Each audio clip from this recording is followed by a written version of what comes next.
Then there's Tree Feeder, whose attack stat has mysteriously disappeared. But, I think it's supposed to be 0 anyway. Well, anyway, natural water support. Give all friendly units plus 2 HP, then gain 1 extra energy each turn. So basically, it's an Alailon Tree Speaker that costs 3, but also gives health buffs and has 1 extra health. And there's Herbs of Strengthening, which is an item. Give a unit plus 2/+5 and draw a card. There's Just Pacifier. It was a 6/4/7 soldier. Reduce a unit's attack by 3. So this is going to be used to defuse aggro and all that. Harvest Mage, which is a big card draw card. It's a 7/9, so quite a expensive card, but it will give you a natural card, an item, and a water card. There's Nourishing Rain, Water Magic. Gain 1 extra energy each turn just for the rest of the game and draw a card. So this is basically like Wild Growth, but costs 1 more because it also draws you a card. And then there's Pingless Poison, item, Silence and Destroy a unit. This is the one that I mentioned earlier. It may seem kind of out of place in the Alailon faction, because I said they're supposed to be kind of peaceful. I mean, peaceful in comparison. I mean, they're still fighting. The idea is like they are getting into this time now that their leader's gone and now that the monsters have him especially. They're starting to break down, and while they still want to be peaceful, they're like having to resort to these kind of things to defend themselves and all that. There's a Defender of the Trees, a 1/2/1, who gets +1/+2 for every single natural card you play. Onto the epics. Oh wow, that is slow. Yeah, whenever I pause this, speeds up a lot, but there we go. Got Blessing of Flight. It's a 4-cost spell. Air Magic, draw 3 cards. I am aware that's very powerful, because draw 3 cards are usually valued closer to 5 currency, or whatever it is, than 4. It's kind of underpriced on purpose, because this card doesn't have any synergy, really, with the other cards. And on top of that, it is a very high rarity. So despite the fact that, you know, it's going to be very, very powerful on its own, it can't really, at least as far as I see, it can't really be comboed in a way that's too devastating, I think. So I don't think it's too unreasonable to put this at that cost. Then there's Waterborn Peacemaker. It's a 4/0/7. Water Priest, make an enemy sleep. When an enemy is put to sleep, their attack is set to 0, and it's not set back to what it's supposed to be until they are attacked. Once they are attacked, then they'll go back up to their original attack value. Then there's Potion of Pacification. Now this is actually the card that I was on about when I said a good card to synergize with the Royal Guard. Item, give a unit -3, +6, and draw a card. So they lose 3 attack, but they gain 6 health, and then you draw a card. So this card is honestly probably the most interesting one, like, out of all of them. Despite the fact that it's not quite so crazy an effect, I am very curious to see if this would see play. Because the thing is, this is an item. And there's a card that I'm just going to skip to now. We'll get to the Flying Alailon, but Friar the Forest, it's a 3/0/2. It's a natural priest that plays an item from your deck. So you have item tutors that can play your items out for free, and some of your items cost up to 6. So why would you want to run a 1-cost item?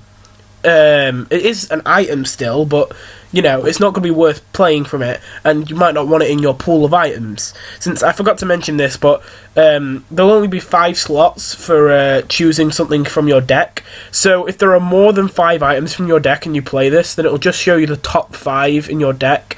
And there's a chance that you could see loads of Potions of Pacification, and that could, you know, dirty up the pool of items. But it's a powerful card on its own, because it's got card draw on it for 1, as well as an effect that could be positive.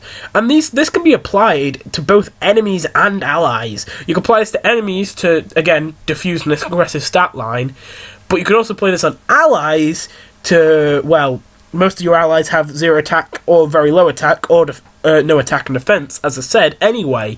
So reducing their attack usually won't be a problem. And on a decent amount of allies, this is just give them 6 health and draw a card for 1, which is pretty powerful. So whether this still see play or not, I have no idea. This is going to be one of the most interesting ones to see, I think. If not, I actually really want to buff this card until it would see play.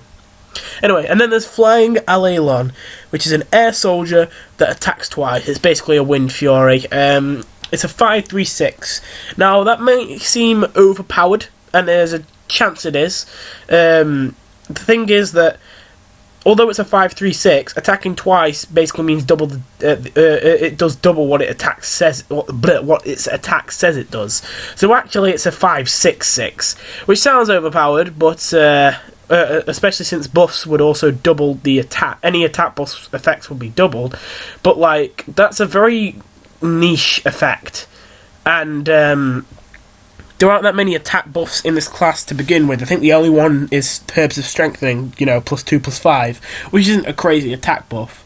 So this card cannot really go crazy, and with its ability, it can't really snowball out of control. And if it can't, then being a 5/6/6 on its own is probably what it needs to be good enough.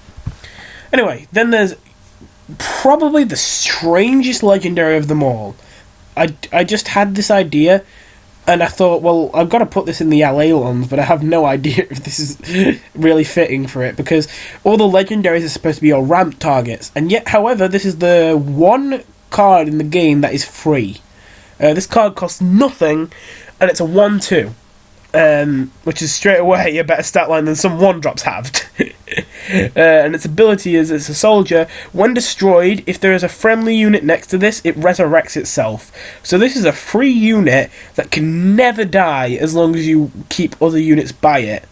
And with each resurrection, they're ticking up the resurrection counter, which, as I said, is going to be important for one of the legendaries we're going to see in a bit.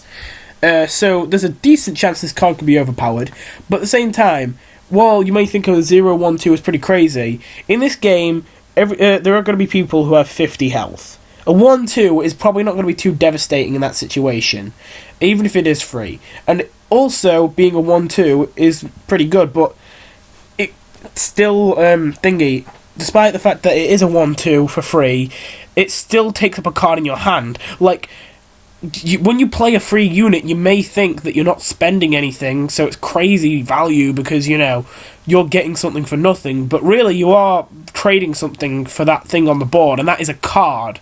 Even if you're not trading energy, you're still trading a card. Then there's Ulawa, Peace Guardian, who is a 12/8/13 water support. Make all enemy units sleep. So this would completely defuse a filled aggressive board and just destroy their game plan. But a full aggressive board is something that I imagine a lot of people won't develop. A lot of people will know that things like this are coming and try and spread out their power in a very so that you wouldn't be sure when to do this, and when you do it, you may miss out on a potentially worse situation down the line. Besides that, this is just a strong stat line, so it's a good enough finisher. Then there's a low-feel Air Guardian. Not the only Alailon with more attack than they have health, because it's an air Alailon. As I said, the Alailons have gotten a bit of the elementals' powers in terms of air and water, but not in terms of earth and fire. So this is the one that's kind of mastered air, and it draws a card for each unit on the board, and puts an enemy opposite this back into their hand. So basically like it's a sap from Hearthstone that can only target what's in front of it, and then also draw a card for every unit you have, like Pot of Gold from Heroes, which is, pretty powerful, especially since you get 9 attack for 10 as well, even if it doesn't have that great health for 10.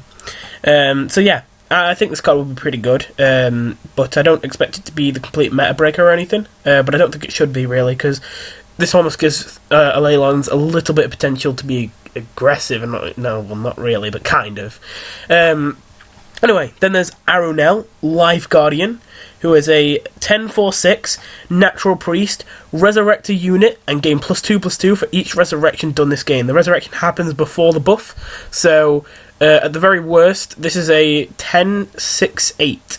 But if you play Yaola, the youngest guardian, who constantly resurrects herself as long as you keep someone next to her, and on top of that you have combat medics and your soldiers keep dying, and on top of that you run Alailon priests to resurrect your cheap cards, this could really kind of get out of control and become a much bigger than a